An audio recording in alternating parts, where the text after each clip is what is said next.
5 minutos cada uno para plantearle las cuestiones que crean más conveniente y, finalmente, dependiendo del tiempo que nos quede, yo creo que como mínimo un cuarto de hora para responder a las preguntas que le hayan hecho. Sin más, vamos a comenzar esta primera comparecencia dándole la palabra a don Miquel Soler Gracia. Gracias, presidenta. Buenos días. Buenos días, señorías, señoras y señores diputados. En primer lugar, agradecer la invitación a participar en esta subcomisión para poder compartir con sus señorías algunas reflexiones sobre aspectos que considero fundamentales en torno a un futuro pacto político y social por la educación. En segundo lugar, aclarar que las reflexiones sobre los temas que voy a tratar en mi intervención son a título particular. No intervengo en representación de ningún partido político ni en ninguna comunidad autónoma, aunque desde hace 2 años, que no figuro en la presentación, estoy de secretario autonómico de Educación e Investigación de la Generalitat Valenciana. Pero no vengo, evidentemente, en representación de la comunidad autónoma, sino simplemente a aportar reflexiones producto de los 39 años que llevo trabajando en educación, pues como profe de matemática de secundaria, coordinador del proceso de reforma de enseñanzas medias en el 84 en la Comunidad Valenciana, llevando formación del profesorado, como subdirector general de programas experimentales del Ministerio, director del Centro de Desarrollo Curricular del Ministerio también, en el 92 al 96, director de la Inspección del Estado, director general de Formación Profesional y, actualmente, como he dicho, secretario autonómico de Educación e Investigación de la Generalitat. Pero, sobre todo, lo que voy a intentar compartir y reflexionar en esta subcomisión son lo que pude y tuve el placer de escuchar y debatir en las 137 reuniones que se mantuvieron durante el proceso de intento de pacto educativo que se tuvo cuando era ministro de Educación Ángel Gabilondo. El ministro de Educación Ángel Gabilondo me encargó la coordinación de ese proceso y tuve el honor de estar en las 137 reuniones que se produjeron y, por tanto, digamos, eso también pues te permite conocer las opiniones de los diferentes sectores y en qué aspectos se quiere subrayar más las cuestiones que se consideran relevantes por parte de cada colectivo respecto a un futuro pacto educativo. Y aunque sean algunas cuestiones que pueden parecer obvias, me gustaría destacar que es imprescindible, en un proceso de estas características, escuchar a todo el mundo. En segundo lugar, no creerse nadie en posesión de la verdad, sino simplemente saber que frente a diferentes situaciones hay diferentes propuestas y alternativas, que lo que hay que hacer es analizarlas en común para poder buscar puntos de equilibrio y que, en ese sentido, lógicamente, pactar es ceder, es buscar puntos de equilibrio entre las diferentes posiciones que se vayan manifestando. A modo de ejemplo, y me ocurrió en muchas de esas reuniones, no se puede decir, eso sí, sobre todo en las privadas me refiero donde no eran colectivas, sino que con una organización en particular, pues la misma organización decir: tengo un profundo convencimiento de la necesidad de llegar a un pacto educativo, y la segunda frase sea: suprímase mañana por la mañana toda la educación concertada. Por ejemplo, pues es evidente que ambas afirmaciones no pueden ser coherentes entre sí. Si se quiere un pacto, no se puede afirmar a continuación: suprímase la concertada. O, en otro sentido, quiero un pacto, pero que se concierte a todos los centros que se segregan por sexo, a los que siguen cobrando a las familias o a los que siguen aplicando diversas fórmulas para seleccionar a su alumnado. Simplemente 2 ejemplos de posiciones, digamos, no coincidentes, pero que, desde luego, se busca un punto de equilibrio entre ambas, o será muy difícil poder alcanzar un acuerdo estable y que permita lo que, en principio, estamos trabajando todos por él, aquellos que ya hace años que estamos defendiendo esta necesidad. ¿Qué le pedimos a nuestro sistema educativo? Pues tenemos que definir qué es lo que queremos ser de mayores, qué modelo de desarrollo económico y social queremos para España, y, a partir de ahí, definir qué modelo de sistema de educación y formación necesitamos para avanzar en esa dirección. Creo que es bastante claro que estamos viviendo una sociedad en permanente proceso de cambio, en la que la estructura del mercado de trabajo y las profesiones y las relaciones sociales, lo único que tienen como constante es el cambio. Y si sabemos algo respecto al futuro inmediato es que va a haber más cambio y a más velocidad.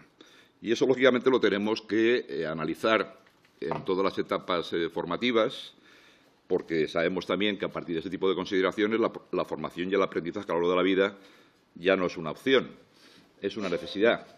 Ya no podemos decir esa frase que algunos de los que tenemos, por así decirlo, más de 25 años decíamos, que es «ya he terminado de estudiar». Pues va a ser que no. Todo el mundo se va a tener que incorporar, sí o sí, a nuevos procesos de formación a lo largo de la vida. Con lo cual, de nuevo, eso tiene que llevarnos a reflexionar sobre qué es lo más importante que tenemos que garantizar en la formación inicial, en la llamada formación en etapa escolar, para que después todos los jóvenes, y no tan jóvenes, tengan la preparación necesaria para poder incorporarse a nuevos procesos de formación permanente a lo largo de la vida. En definitiva, también con un esquema que todo apunta a que, si eso avanza en esta dirección en el futuro, habrá que ir combinando etapas de formación y empleo, donde si hablamos, por ejemplo, de la jornada laboral actual de 40 horas, pues habrá momentos de la vida, momentos de ese proceso laboral, en los que habrá parte de formación, parte de empleo simultáneamente para poder garantizar que todas las personas que están trabajando o que están en ese momento en el paro tengan posibilidades reales de formación permanente y de actualización. Hay que recordar también que todos los estudios internacionales nos indican que hacia el año 2020-2025, en el ámbito de la Unión Europea, únicamente el 15% de los puestos de trabajo serán para personas sin ningún tipo de cualificación. O dicho de otra forma, el 85% van a requerir lo que en España hoy es la formación profesional de grado medio o el bachillerato. Por tanto, de ahí se deriva de una manera clara que tenemos que incrementar el número de titulados de formación profesional, tanto para los jóvenes en edad escolar, en el proceso de formación inicial, como la mejora de la cualificación profesional de la población adulta, del conjunto de la población, se encuentre o no en estos momentos en situación de empleo o desempleo. No les voy a aburrir con datos que figuran en las diferentes estadísticas oficiales y a los que sus señoras tienen acceso por miles de vías, aparte de que se ha habido ya muchas comparecencias que les han aportado muchos datos. Solo voy a citar algunos de ellos. Intentar contribuir a este proceso de pacto haciendo propuestas que en algunos casos intentan ser puntos de aproximación entre las diferentes posiciones existentes y en otros son propuestas personales producto de mi reflexión, como decía, durante esos 39 años dedicados a la educación. Por tanto, voy a entrar en materia con propuestas concretas, claras, que espero que puedan servir para el objetivo de esta subcomisión. En primer lugar, la educación temprana. Hay numerosos informes internacionales que nos indican que la escolarización temprana produce beneficios indudable para todas las niñas y todos los niños, especialmente los procedentes de los sectores sociales más desfavorecidos.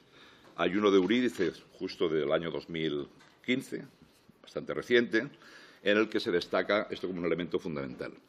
En España tenemos una buena situación en la educación infantil, en el sentido de que a partir de los 3 años está escolarizada la práctica totalidad de la población, pero, en cambio, hay diferencias muy significativas entre comunidades autónomas y entre municipios en la escolarización de 0 a 3 años.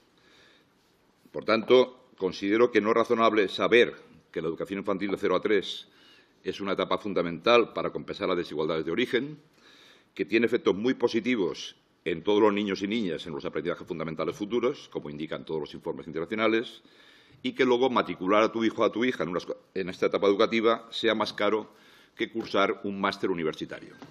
Es decir, que ahí hay una situación que creo que con claridad, si se quiere modificar esta situación, habrá que hacer una apuesta fuerte por parte de Administración central, comunidades autónomas y Administración local para que la oferta de 0 a 3 años se convierta en una realidad. Y lo que no hace muchos años supuso que el curso de 3 a 4 años pasó de no existir apenas a convertirse en general para toda la población, que en no mucho tiempo consigamos, como mínimo, que de 2 a 3 años ocurra algo parecido, en cuanto a no obligar a nadie, sino a la capacidad de las familias de poder decidir llevar a su hijo o a su hija a una etapa infantil. Segundo tema, la primaria. Muchas veces, cuando se habla del éxito escolar o de las tasas de fracaso escolar, siempre se centra la mirada en lo que se hace o deja de hacer en la educación secundaria obligatoria. Y, desde luego, considero que es un error claro. Es decir, que donde de verdad, digamos, se consolidan y se crean las bases necesarias para poder tener éxito en el conjunto de la educación obligatoria es en la educación primaria. Por tanto, hay que intervenir a tiempo de superar las dificultades nada más que se detecten, hay que crear más grupos flexibles, refuerzos, reforzar la figura del tutor, porque, de lo contrario, si nos esperamos a la secundaria, en la mayoría de las ocasiones, para aquellos niños y niñas que ya han presentado más dificultad de aprendizaje, llegamos tarde. Y llegamos tarde y planteando ya medidas muy extraordinarias cuando realmente se podían haber resuelto por la vía, digamos, ordinaria, si se hubiera trabajado desde los primeros años de la escolaridad en la educación primaria. En secundaria obligatoria creo que hay muchas cosas que cambiar. Señalaré solo algunas de ellas. No se puede afirmar que las competencias antes llamadas básicas, ahora llamadas competencias clave, deben ser los elementos centrales del currículo escolar y luego establecer que en la secundaria obligatoria los alumnos tienen 11, 12 o 13 materias, es decir, más materias que años. Y esto, pues creo que nadie, en fin, que haya trabajado un poco en educación y que lo haya analizado con un poco de detenimiento, puede pensar que es bueno que un alumno de 12 años tenga 12 o 13 asignaturas distintas con 12 o 13 profesores distintos. Pero, una vez coincidimos todos en que eso no puede ser así, no hay manera nunca de que eso cambie. ¿Por qué? Porque estamos normalmente en un debate entre especialistas de las diferentes materias, que cada uno de ellos considera, aunque estén ya jubilados y no planteen, digamos, una reivindicación laboral personal, la importancia y la necesidad, con argumentos sólidos, que llevan que la suma sea imposible. Entonces, o cambiamos la estructura curricular y avanzamos en la educación obligatoria, es mi reflexión, hacia ámbitos del conocimiento más amplios que permitan reducir el número de materias globales para ir a 5 o 6 grandes ámbitos del conocimiento, en los cuales los alumnos tengan 5 o 6 profesores distintos, lógicamente con la formación adecuada para poder impartir los ámbitos, o creo que estaremos en un debate imposible de resolver. Solo recuerdo una anécdota rápidamente del año 84, del inicio del proceso de reforma de las llamadas entonces enseñanzas medias, que la propuesta hecha por los diferentes especialistas de diferentes institutos, en este caso de la Comunidad Valenciana, pues suponía que el horario escolar de los alumnos de secundaria sería de 54 horas a la semana. ¿Por qué? Porque reunidos los especialistas de esas 11 materias en aquel momento, pues 10 de ellos propusieron 5 horas a la semana, 10 por 5, 50, y los de educación física solo propusieron 4 y, por tanto, la suma eran 54. Compartiendo que 54 no hace falta ni discutirlo, es imposible, la invitación fue a los 30 institutos de secundaria de la Comunidad Valenciana que estaban participando en este plan experimental que hicieran una propuesta global. No la hicieran uno a uno. Han pasado 33 años y seguimos esperando esa propuesta global. Por tanto, está claro que este debate tiene que tener otras características, debe ser realizado en otros ámbitos y me atrevería a decir, no existe una academia española de la lengua, una academia de las matemáticas, una academia de las ciencias, pues quizás debería crear una academia del currículum en la cual personas de reconocido prestigio de diferentes ámbitos del conocimiento de este país pudieran determinar los saberes básicos en la educación escolar y que no dependiera de los cambios de gobierno que se produzcan ni en España ni en las comunidades autónomas para determinar qué matemáticas, qué física y química, qué biología o qué filosofía es bueno que sepan o dejen de saber los alumnos de las diferentes etapas educativas. Lo dejo ahí como una sugerencia. La repetición de curso. Ahí sí que somos líderes mundiales. En el informe Eurídice, que consta en la página web del Ministerio, que estuve leyendo la semana pasada, nos da unos datos que creo que son para invitarnos a reflexionar de verdad. El porcentaje de repetidores, tengo apuntado aquí únicamente 4 países, pero se pueden analizar todos, como digo, en la página del Ministerio, donde indica el número de repetidores que hay en Finlandia es del 2,2%, en Islandia el 0,9%, en el Reino Unido el 2%, en España el 35,3%. No se produce ese tipo de diferencia en ningún otro indicador, con ningún otro país y de una manera tan rotunda. Yo sinceramente pienso que la repetición de curso, que en todas las normas que existen desde el año 90 se indica que es una medida excepcional, pero luego al desarrollar la normativa específica provoca que 1/3 del alumnado repita curso, ese 35, bueno, más de 1/3, el 35,3%. Entonces, salvo que pensemos que en nuestro país los alumnos de la educación obligatoria, el 35,3% son excepcionales, pues creo que algo estamos haciendo mal con la repetición de curso. Si además cada vez que se propone aplicar una medida concreta de atención a la diversidad del alumno con más dificultades, se pone siempre como primer requisito que haya repetido curso, de alguna manera se está transmitiendo que la repetición de curso no es excepcional, sino que es algo ordinario que hay que aplicar a cualquiera que no haya superado determinado tipo de situaciones. Y estamos hablando de educación obligatoria. O sea, la sociedad decide que todos los niños y niñas de este país, quieran o no, van a estar escolarizados hasta los 16 años. Entonces, ¿qué es la repetición de curso? Pues la repetición de curso se supone que no es un castigo para aquel que se porta mal. La repetición de curso se supone que es un mecanismo que tiene el sistema educativo para intentar que aquellos conocimientos básicos que se suponía que debería haber alcanzado en un curso determinado, si se considera que no ha alcanzado y se piensa que la mejor opción es que vuelva a estar un año más en el mismo curso, ese sería el motivo de fondo. Pero es evidente que en la práctica no solo no se aplica así, sino que estamos llevando a un gasto, por una parte, inmenso, y a unos resultados absolutamente pobres, porque todos los informes, sobre todo el famoso informe PISA, indican que los alumnos que han repetido curso no solo no mejoran, sino que empeoran sus resultados respecto a los compañeros que están en la misma promoción. Por tanto, aunque hay poca gente que se atreve a decirlo, y como ya he avisado que intervengo a título particular, propongo directamente que se suprima la repetición de curso. ¿Con qué características? Pues muy sencillo. Que sea de verdad una excepción. Que cuando un niño o niña haya estado 6 meses en un hospital, por tanto no ha ido a clase, o cuando un adolescente se ha echado novio o novia ese año y se tiró también todo el año sin ir, con perdón, pues vale, es que no ha estado. Y como no ha estado, pues se propone que esté en un curso que el año pasado no estuvo. Pero en los demás casos, al que no le gusta el café, si le sueles dar 2 tazas, provoca cólico, no suele provocar la resolución del problema que tenía. Por tanto, creo que lo que hay que hacer es, como se hace en otros países, pasar al... Porque, claro, ¿cómo se explica que en Irlanda repita el 0,9, en Reino Unido el 2% y en Finlandia el 2,2%? Porque está claro que no están aplicando el mismo tipo de criterios. Lo que están haciendo es analizar la situación de cada alumno y, cuando pasa al curso siguiente, pasa con un informe en el que se indica dónde tienen más dificultades. Y, a partir de ahí, se actúa y se refuerza sobre esas dificultades. Pero eso va ligado con el tema siguiente, que es el título de graduado en secundaria obligatoria. De nuevo, estamos en una situación bastante anómala respecto a otros países de nuestro entorno. La educación obligatoria, insisto, volvemos a obligar, recuerdo la frase que puedo decir, que todos los ciudadanos de este país, hasta los 16 años, quieran o no quieran, tienen que estar escolarizados. Por tanto, ¿cuál es nuestra obligación como sociedad, como sistema educativo? Establecer una estructura que permita, dicho fácil, que cada curso que pasen sepan más que el anterior y que al acabar esos 13 años mínimos, desde los 3 hasta los 16, que está toda la población, realmente permita que adquieran aquellas competencias necesarias para su desarrollo personal y profesional.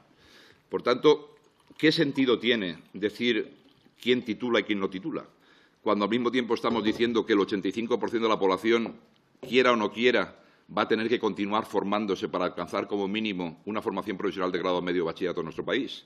Porque solo el 15% van a poder optar a empleos a los que, digamos, que no se requiere ninguna cualificación para poder acceder a ellos. Pues creo que, y lo digo con la misma rotundidad que lo de la repetición de curso, suprimiría el título de graduado en secundaria obligatoria. ¿En qué sentido? Cambiarlo por un informe final de etapa en el que el tutor y el equipo de profesores que imparte clase, ha impartido clase a ese alumno, indique cuál ha sido su trayectoria académica, indique cuáles son sus puntos fuertes y sus puntos más débiles y le oriente respecto a qué tipo de estudios posteriores va a querer continuar para poder realmente favorecer ese proceso de formación a lo largo de la vida. Más cosas. ¿Qué nos indica PISA ligado con el currículo escolar y ligado con las competencias de nuestros jóvenes? Pues nos indica, más allá de los titulares periodísticos, que parece más una olimpiada que el análisis real de qué situación tiene nuestro alumnado y qué aspectos tenemos que mejorar en el sistema educativo, nos indica que tenemos cosas que mejorar fundamentalmente en los 2 extremos del abanico, en los que no llegan y en los que pueden ir más allá. En los que no llegan en el sentido de que uno de los objetivos de la Unión Europea para el 2020 es reducir el bajo rendimiento hasta el 15%. Y nosotros en España estamos en torno al 19% según el último informe PISA del 2015 y la OCDE está en torno al 20%. Bien, pues ahí tenemos un colectivo de un 15% de alumnos con los cuales es necesario adoptar medidas de refuerzo, medidas de acompañamiento que permitan ir reduciendo progresivamente esa cifra. Pero nos indica también que ese colectivo está especialmente ubicado cuando se correlaciona con el índice sociocultural económico de las familias, que no es cualquier 15%, sino que son fundamentalmente alumnos y alumnas cuyas familias tienen un nivel sociocultural y económico bajo. Por tanto, también nos está identificando en grandes cifras quién es el colectivo sobre el cual tenemos que adoptar más medidas para modificar la situación. Pero si nos vamos al otro extremo, el de alumnos excelentes, alumnos que sacan el máximo nivel de puntuación en el PISA, también vemos que España está por debajo de la media europea en ese ámbito. De este colectivo normalmente se habla poco, y se habla poco a veces, pienso, por error, por pensar que, bueno, primero no estoy hablando de superdotados, estoy hablando de los alumnos clásicos de sobresaliente, para entendernos, en las calificaciones escolares, y que quieren más marcha. Marcha que no se les da desde el sistema educativo. Es decir, los que se aburren en clase por un extremo, ¿no? Pues muchas veces el profesorado, con su mejor intención, se dirige al sector de en medio y provoca que los que no llegan se pierden y los que van sobrados se aburren. Bueno, pues realmente para unos, dicho así en términos muy esquemáticos, lo que hay que hacer es, los que no llegan, digamos, tienen que tener realmente actividades de refuerzo, actividades que permitan superar esas dificultades detectadas. Y los que pueden ir más allá, hay que proponerles actividades de profundización, actividades que permitan que puedan desarrollar al máximo sus capacidades potenciales. Y eso hasta ahora el sistema educativo no lo ha hecho con mucha regularidad. Hay comunidades autónomas que sí están haciendo un programa de ese tipo, pero creo que habría que extender más los llamados, igual que los PROA estaban dedicados a los alumnos con dificultades, establecer programas de profundización para aquellos alumnos con mayor capacidad y motivación para aprender. Abandono escolar temprano. Está claro que a efectos estadísticos y comparativos con otros países de la OCDE y la Unión Europea es nuestro principal problema. El 19,4% de los jóvenes de 18 a 24 años tiene como máximo la educación obligatoria y no continúa ningún tipo de estudios posteriores, mientras que la media de la Unión Europea está en el 10,8%. Casi prácticamente doblamos la media de abandono de la Unión Europea. Aquí hay que aplicar muchas medidas. Dentro del sistema educativo, algunas de ellas las he comentado anteriormente, otras las comentaré después, pero está claro que tenemos que, en definitiva, buscar programas que permitan incrementar el éxito escolar, lo que puede favorecer la continuidad en estudios posteriores, pero al mismo tiempo también tenemos que incentivar esa continuidad de la educación posobligatoria. Incentivarla también con una buena orientación académica y profesional. Muchas veces los orientadores o orientadoras de los centros de educación secundaria, con su mejor intención, a la hora de decir que puede continuar estudiando un alumno la posobligatoria, pues se basan exclusivamente en que si has aprobado, has suspendido, saca un notable o un sobresaliente. Si es sobresaliente o notable, a bachillerato. Si has aprobado o suspendido, intenta ir a FP. Con ese esquema de orientación, insisto, estoy esquematizando y hay quien lo hace muy bien. Estoy diciendo simplemente que muchas veces se produce en ese tipo de situación. Por ahí no estamos orientando bien ni al alumnado ni dando la respuesta que necesita. Y hay que tener en cuenta también que, según la última encuesta de población activa, 2 de cada 3 mayores de 16 años de este país no dispone de una certificación profesional que acredite sus conocimientos profesionales. Y 1 de cada 5 alumnos mayores de 16 no tiene el título de graduado.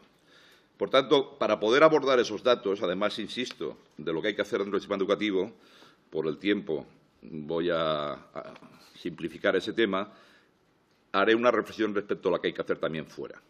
Cuando analizamos la situación en las diferentes comunidades autónomas, vemos que las diferencias en el abandono temprano son muy relevantes. ¿Y por qué son muy relevantes? Por el modelo productivo que tiene cada comunidad. En el País Vasco siempre ha sido, por ejemplo, el abandono escolar temprano, cifras pequeñas, entre otras cosas, porque el modelo de desarrollo económico tiene un sector industrial muy potente que implica que los jóvenes, para poder tener alguna posibilidad de inserción laboral, hacen necesariamente como mínimo un ciclo de FP de grado medio, porque si no, no tienen posibilidad de entrar. En mi comunidad, en la Comunidad Valenciana, pasaba sobre todo justamente lo contrario. Los años de un crecimiento económico fuerte, basado sobre todo en sector construcción, sector servicios, provocó que muchos jóvenes de 16 años, el mismo día que cumplían los 16, sin esperarse ni siquiera a acabar el curso, se incorporaban a trabajar, sector de la construcción, sector servicios, donde no les pedían ningún tipo de cualificación. Simplemente les pedían tener el carnet de identidad que pusiera que tenían 16 años cumplidos. Eso tuvo un efecto llamada, que además en el momento de crecimiento del sector de la construcción, los sueldos para chavales de 16 años eran atractivos y, como suelo añadir de broma, pero que no es ninguna broma, algunos un mes después volvían con la moto al instituto e invitaban a sus compañeros a que les acompañaran también para poder comprarse otra moto. Con lo cual, si no actuamos también sobre la pregunta que decía al principio, ¿qué queremos ser de mayores?, qué modelo de desarrollo económico queremos en cada comunidad, qué modelo queremos en España, no podremos ajustar bien el nivel de formación y educación que necesitamos para nuestro país y para los jóvenes que estén coherentes con ese tipo de situación. Por tanto, avanzar en regular más determinados sectores del mercado laboral en los que no se requiere ninguna cualificación, pedir que eleven el nivel de cualificación, porque necesitamos sector servicios, turismo, claro que lo necesitamos, pero necesitamos también que las personas que trabajan allí estén más cualificadas. Yo creo que claramente sí. Por tanto, eso llevaría a que no pudieran entrar a trabajar con su carnet de identidad de 16 años. Llevaría a que tuvieran una cualificación profesional, en este caso relacionada con el sector turístico, hostelería, turismo, etcétera, que les permitiera tener esa posibilidad mejor de desarrollo profesional. Noveno punto, la formación profesional. Aquí voy a plantear telegráficamente algunas medidas específicas, dado que, además, en los últimos años es la etapa educativa en la que más tiempo está trabajando, fundamentalmente los 4 años que estuve en el Ministerio de Educación de Director General de Formación Profesional. Hablamos mucho de impulsar la FP, de prestigiarla, y luego, si analizamos con calma la normativa, se ve que dirigimos hacia la FP a los que suspenden o a los que cada año y, además de eso, cuando algunos se animan y se van a matricular, cada año miles de alumnos se quedan en España sin poder matricularse porque no hay plazas suficientes. Suele ser noticia de primera página cuando un alumno no encuentra plaza en un estudio universitario y, en cambio, todos los años miles de alumnos en todas las comunidades autónomas, porque no hay ninguna que se salve de esta norma, no ofrecen plazas suficientes de formación profesional, con lo cual es un poco contradictorio estar animando a la población a que tiene que estudiar y mejorar su nivel de cualificación y luego no seamos capaces de ofrecer suficientes plazas. Y, claro, ¿suficientes plazas en qué? No se trata de que cubramos, por ejemplo, los auxiliares administrativos del conjunto de la Unión Europea. Se trata de que veamos qué sectores profesionales tienen mayor grado de inserción laboral y, entre la oferta pública y la concertada que hay en ese sector, analizarla y hacer un mapa común de qué momento tenemos hoy, qué sectores son los sectores emergentes, qué sectores tienen más capacidad de inserción laboral y, a partir de ahí, definir no solo lo que tenemos, sino hacia dónde tenemos que ir, que supondrá cerrar ciclos actuales que no tienen sentido porque está más que sobresaturado las posibilidades de inserción laboral y, en cambio, abrir otros que sí que tienen muchas más posibilidades de desarrollo presente y futuro.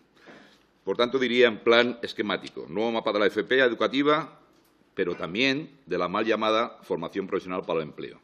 Y digo mal llamada porque, si una es formación profesional para el empleo, se supone que la del sistema educativo es formación profesional para el ocio. No, todo es formación profesional. Una va dirigida a los jóvenes en la escolar y otra va dirigida normalmente a la población adulta. Y lo que propongo con claridad, cosa que también sé que es una propuesta que mucha gente no comparte, que es la necesidad de unificar de manera definitiva las dos redes de formación profesional y que dependan de quien pueden depender, que es del Ministerio de Educación, donde realmente se analice en conjunto qué oferta hacemos para los jóvenes en la escolar y qué oferta hacemos para la población adulta. Que tengamos una red de centros no tiene ningún sentido y me parece que es un dispendio de los impuestos de todos los españoles. Que tengamos un montón de institutos en toda España que están abiertos de 8 a 3 de la tarde, a las 3 cierran y de 3 a 10 allí no hay nadie, mientras la llamada formación profesional para el empleo se imparte en bajos o en academias o en otro tipo de centros públicos sin ningún tipo de condiciones, sin los talleres, laboratorios, etcétera, que tenemos en nuestros centros que tenemos cerrados. Por tanto, creo que es una responsabilidad colectiva el intentar que esa red sea una única red y que quien puede gestionarla es el Ministerio de Educación para dar respuesta tanto a jóvenes en edad escolar como a población adulta. Ligado con ello, hay un colectivo muy grande de profesionales de este país que saben mucho de su profesión, pero no lo tienen reconocido por nadie. Y por eso en el año 2010 se puso en marcha el decreto por el cual se permitía el reconocimiento de las competencias profesionales adquiridas a través de la experiencia laboral y aprendizajes no formales. Ese decreto se ha puesto en marcha, se han hecho diversas convocatorias en toda España, pero con cifras todavía muy pequeñas. Ahí el planteamiento sería, de verdad, tomarse en serio ese decreto, hacer convocatorias para todos los sectores profesionales que permitan que los trabajadores en activo o desempleados que quieran mejorar su cualificación profesional por una parte, puedan acreditar aquello que ya saben y que han aprendido a través de su experiencia y, por otra parte, cursen la formación complementaria que necesitan para poder tener un título de formación profesional o un certificado de profesionalidad. Antes citaba los jóvenes que en la Comunidad Valenciana, pero también en Andalucía, en Baleares y en muchos puntos de España, abandonaron prematuramente el sistema educativo. Hoy ya no son tan jóvenes y no tienen ninguna cualificación. La mayoría de ellos están en paro. Es un colectivo concreto al que habría que dirigir una campaña específica de reconocimiento de aquello que han aprendido estos años en los sitios que han trabajado, sea el sector construcción, sector servicio y otros sectores. Y a partir de ahí, ofrecerles, sobre todo a través de plataformas online, que facilita el acceso, formación complementaria para que puedan obtener esa certificación profesional o ese título de formación profesional. Ligado con ello, hay que establecer un verdadero sistema de información y orientación profesional, ligado también al planteamiento de aprendizaje a lo largo de la vida, para poder ir avanzando en la mejora de la cualificación del conjunto de la población. Y mayor flexibilidad de la FP y mayor implicación de las empresas. Creo que una de las críticas que se le hacen al sistema educativo, desde mi punto de vista con razón, en todo el planeta Tierra, es que es muy rígido.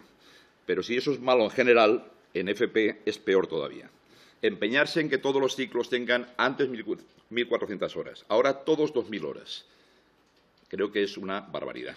Hay ciclos que a lo mejor requieren 2.500 y otros que requieren 1.600. No hay por qué empeñarse en que todos tengan la misma duración, sino que estén ajustados al tipo de demandas, al tipo de competencias que se requieren en cada uno de ellos.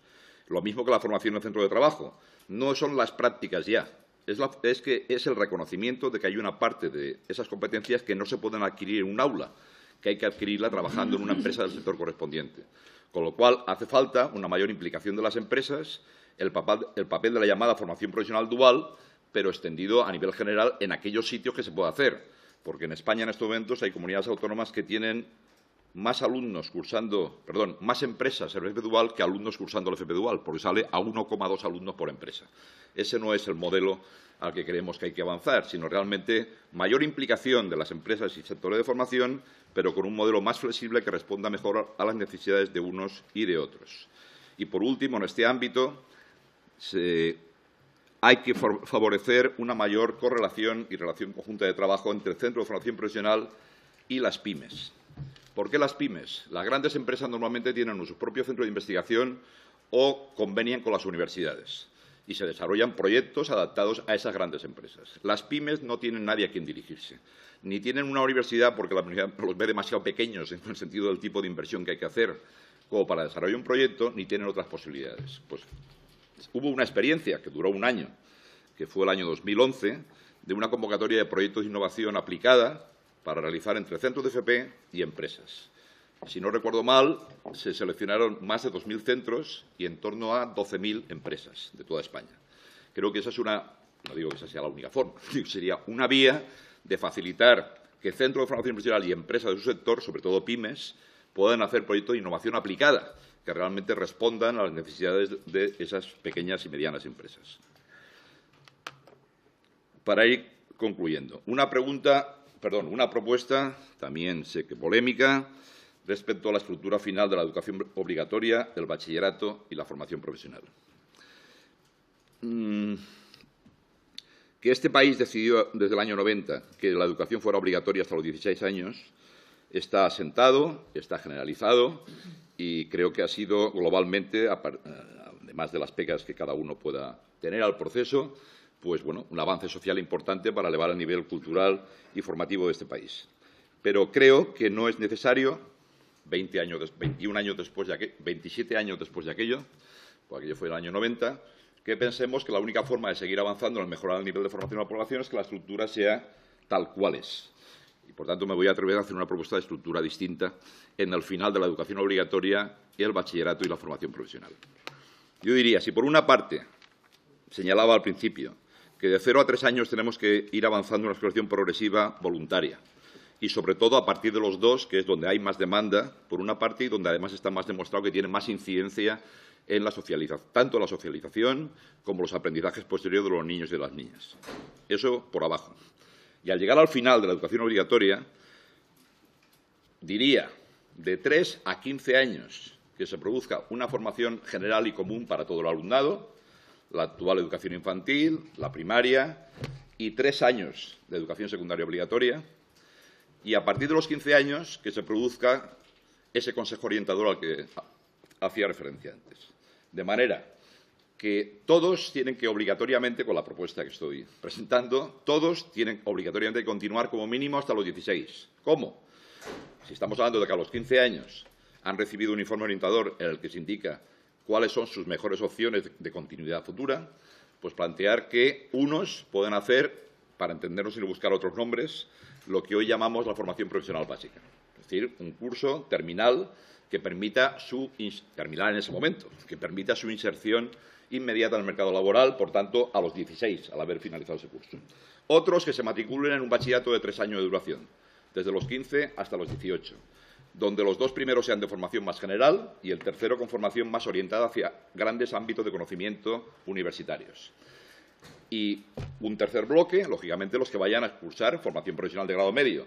Y habría que ver ahí, como comentaba antes, en función de las características de los ciclos, la duración y su enlace tanto con el bachillerato como con el grado superior, etcétera. Esto requeriría, lógicamente, un debate más sosegado, más tranquilo y más de sentarse con papeles. Simplemente estoy dando un poco la estructura general con la idea siguiente. Esto, si creemos y nos creemos que tenemos que conseguir que al menos el 85% de la población tenga estudios posobligatorios, tenemos que buscar mecanismos que faciliten ese proceso. Con esta propuesta, por ejemplo, que estoy diciendo, todo el alumnado que se matricula a los 15 años en FP o que se matricula a los 15 años en bachillerato, llegarían todos a los 18, ¿no? Pero no por la edad mágica de los 18, sino porque garantizaríamos que tienen como mínimo esa formación profesional de grado medio bachillerato para poder continuar y mejorar su proceso de inserción. Y garantizamos que como mínimo toda la población tenga lo que tiene hoy, que es una formación hasta los 16 años que tenga algunas posibilidades, por eso le llamaba, para simplificar, los antiguos programas de cualificación profesional inicial, la formación profesional, me da igual el nombre, simplemente sería un año que completara, digamos, esa formación básica. Creo que por esa vía conseguiríamos avanzar en el porcentaje de escolarización en la posobligatoria y conseguiríamos también avanzar en el número de titulados. Con un añadido, que es que ninguna de las vías tienen que ser cerradas. Si nos creemos la necesidad de que el sistema educativo, la formación a lo largo de la vida es una constante, lo que no puede ser es que cuando uno a los 15 eligió no sé qué, a los 19 dice, ¡ay, metí la pata! Ya no puedo tal. No.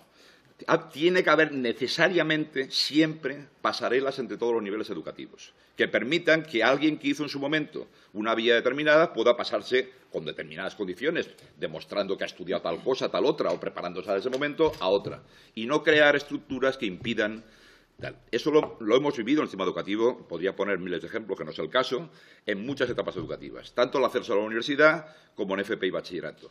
Hay jóvenes de bachillerato que no pueden acceder a determinada carrera universitaria porque en su momento, en primero de bachillerato o en segundo, no se matricularon de tal asignatura porque no sabían ni qué iban a estudiar después. Y eso no puede ser. Tenemos que siempre buscar mecanismos que permitan que las pasarelas y la opción estar completen la formación, no en función de lo que uno eligió cuando tenía 15 o 16 años. Para acelerar y acabar. Tiene que ir terminando, pero si no, luego... Voy a acabar ya. Porque nos hemos pasado ya casi 10 minutos y si no, no les va a dar tiempo después. Bueno, pues como no he podido traer por escrito, porque lo tengo escrito a trozos sí, otros no, simplemente otras frases, cuando lo completo,